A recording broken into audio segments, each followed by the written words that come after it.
नमस्कार, मी धनंजय सानप द ॲग्रोवन शोमध्ये तुमचं स्वागत। आज म्हणजेच 16 ऑक्टोबर रोजी मान्सून संपूर्ण देशातून परतल्याचं हवामानशास्त्र विभागाने जाहीर केलं आहे। देशात जवळपास 110 दिवसांच्या मुक्कामानंतर मान्सूननं माघार घेतली आहे। पण मान्सून परतला तरी राज्याच्या विविध भागात पावसाची शक्यता कायम आहे। काही भागात अवकाळी हजेरी लावतोय आणि त्यामुळे शेतकऱ्यांची तारांबळ उडते आणि डोकेदुखी सुद्धा वाढली आहे। मग पुढील 3 दिवसात पावसाची शक्यता कोणत्या भागात आहे? हवामानशास्त्र विभागाने पुढील 2 आठवड्यांचा हवामान अंदाज काय दिलेला आहे? त्यासोबतच पावसाचे काय भाकीत केलंय? मान्सून किती दिवस देशात राहिला? त्याचं वितरण कसं राहिलं आणि पुढच्या काळात पावसाचा फटका बसतच राहणार काय?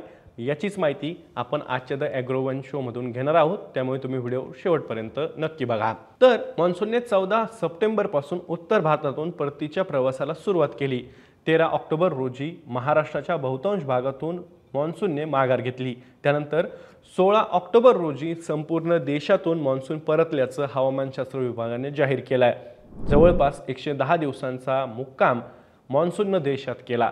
पण राज्यात पावसाचं सावट मात्र मान्सून परतल्यानंतरही कायम आहे। एकतर सप्टेंबरमध्ये मुसळधार पावसानं शेती पिकांचं मोठ्या प्रमाणात नुकसान केलंय। त्यात कसं बसं बचावलेलं सोयाबीन असेल किंवा इतर पिकं असतील त्यांची काढणी करण्यासाठी आता शेतकऱ्यांची घाई सुरू झालेली आहे। पण मागच्या 3 दिवसात विविध भागात पुन्हा पावसानं हजेरी लावायला सुरुवात केली आहे आणि त्यामुळे शेतकऱ्यांना पुढील काळात पाऊस कसा राहील याची चिंता आहे। आता पुढच्या 3 दिवसांचा अंदाज हवामानशास्त्र विभागाने काय दिलाय ते सुरुवातीला पाहून घेऊया।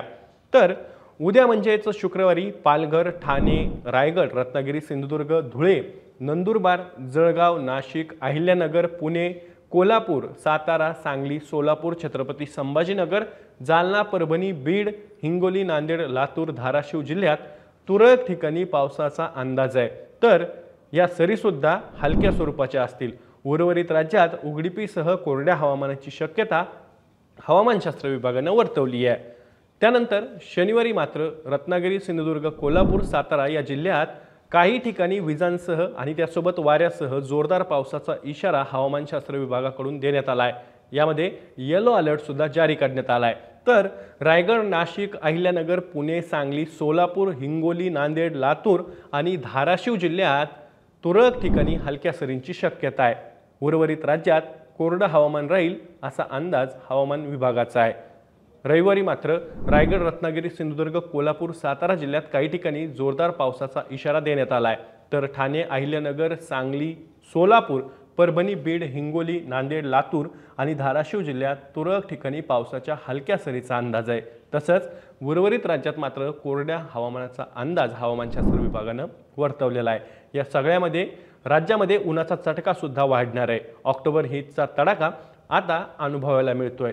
खरं तर ही सगळी परिस्थिती असताना दक्षिण पूर्व अरबी समुद्र आणि लक्षद्वीप परिसरात केरळ, कर्नाटक किनाऱ्यालगत 18 ऑक्टोबर 2025च्या सुमारास कमी दाबाचा पट्टा तयार होण्याचे संकेत सुद्धा मिळत आहेत आणि त्यामुळे कोकण आणि मध्य महाराष्ट्रात पावसाची शक्यता सुद्धा आहे। त्यानंतर 48 तासात ही प्रणाली पश्चिम उत्तर दिशेने सरकत दाब क्षेत्र म्हणजेच डिप्रेशन तयार करण्याची शक्यता आहे आणि त्यामुळे कोकण, मध्य महाराष्ट्र आणि काही प्रमाणात मराठवाड्यात पावसाला पोषक हवामान झालेलं असेल। तर त्यानंतरच्या आठवड्यात म्हणजेच 24 ऑक्टोबरच्या आसपास बंगालच्या उपसागराच्या दक्षिण पूर्व भागात कमी दाबाचा पट्टा तयार होण्याची शक्यता असल्याचं हवामानशास्त्र विभागाने जाहीर केलं आहे। हा पट्टा पश्चिम उत्तर दिशेने सरकत जाईल आणि नंतर आणखी तीव्र होईल अशी शक्यता सुद्धा हवामानशास्त्र विभागाने दिली आहे। त्यामुळे दक्षिण भारताच्या बहुतांश भागात आणि मध्य भारतात लगत जोरदार पावसाची शक्यता आहे। अर्थात कमी दाबाच्या पट्ट्याचा पश्चिम उत्तर असा प्रवास असल्यामुळे पुढच्या आठवड्यात विदर्भ आणि मराठवाड्यात हलक्या ते मध्यम पावसाची शक्यता सुद्धा नाकारता येत नाही। विशेषतः दक्षिण मराठवाडा आणि पूर्व विदर्भात आकाश ढगाळ राहू शकतं आणि काही ठिकाणी ढगांच्या गडगडाटासह हलका पाऊस होऊ शकतो। तर मध्य महाराष्ट्रात तुरळक ठिकाणी हलक्या सरी हजेरी लावतील आणि कोकण आणि त्यासोबतच मुंबईत काही भागात हलक्या सरी बरसतील असा अंदाजही हवामानशास्त्र विभागाने वर्तवला आहे। हा सगळा तपशील हवामानशास्त्र विभागाने आज जाहीर केला आहे। त्यानंतर आता थोडंसं मान्सूनकडे वळूया। मान्सून म्हणजे 1 जून ते 30 सप्टेंबर या 4 महिन्यातील कालावधीत नैऋत्य मान्सूनचे वारे घेऊन येणारा पाऊस म्हणजेच मान्सून। केरळमध्ये या मान्सूनचं आगमन महत्त्वाचं असतं, कारण तिथून वाटचाल सुरू होते. केरळमधील मान्सूनच्या आगमनाची सरासरी तारीख असते 1 जून. पण यंदा मात्र मान्सूनने तब्बल 8 दिवस आधीच म्हणजेच 24 मे रोजी केरळात एंट्री केली. वेगानं वाटचाल करत 26 मे रोजी महाराष्ट्रात मान्सून दाखल झाला. पण पुढे 26 ते 15 जूनपर्यंत मान्सून एकाच जागी तळ ठोकून उभा राहिला. त्यानंतर 16 जूनपासून पुढे वाटचाल करत मान्सूननं 29 जून रोजी संपूर्ण देश आपल्या कवेत घेतला.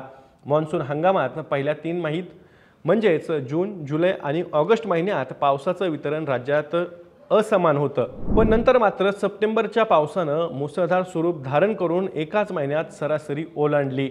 हवामान विभागाच्या आकडेवारीनुसार बोलायचं झालं तर सप्टेंबर अखेरपर्यंत राज्यात 1189.4 मिलीमीटर म्हणजेच सरासरीपेक्षा 20% अधिक पाऊस पडला.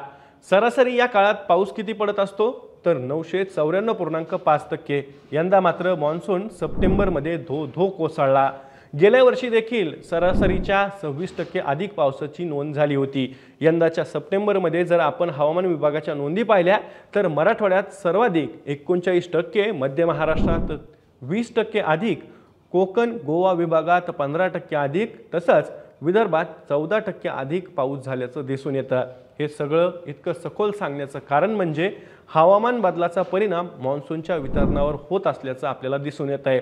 ऑक्टोबर आणि डिसेंबरमध्ये सुद्धा पावसाची शक्यता अधिक असल्यानं असा अंदाज सुद्धा हवामानशास्त्र विभागानं दिलेला आहे. आणि त्यामुळे मान्सून परतला असला तरीही काही भागात पावसाच्या सरी अवकाळी पद्धतीनं हजेरी लावण्याची शक्यता आहेच आहे. आता अनेकांच्या मनात असाही प्रश्न आला असेल की पावसाचा जोर इतका का वाढतोय, पाऊस इतका रट्टा का लावतोय, तर त्याचं उत्तर हवामान बदल हेच आहे असं म्हणता येईल. आता त्यावर पुन्हा कधी सविस्तर बोलूयात. तुर्तास मी इथेच थांबतोय. मी रोज संध्याकाळी 6 वाजता ॲग्रोवनच्या यूट्यूब चॅनलवर शेती आणि शेतकऱ्यांच्या हिताचे मुद्दे घेऊन येत असतो. त्यामुळे तुम्ही अजूनही ॲग्रोवनच्या यूट्यूब चॅनलला सबस्क्राईब केलं नसेल तर लगेचच सबस्क्राईब करा. व्हिडिओ जास्तीत जास्त शेतकऱ्यांपर्यंत पाठवण्यासाठी व्हिडिओला लाईक आणि शेअर नक्की करा. आपण पुन्हा भेटू. तोवर तुम्ही तुमची आणि तुमच्या जवळच्या माणसांची काळजी घ्या.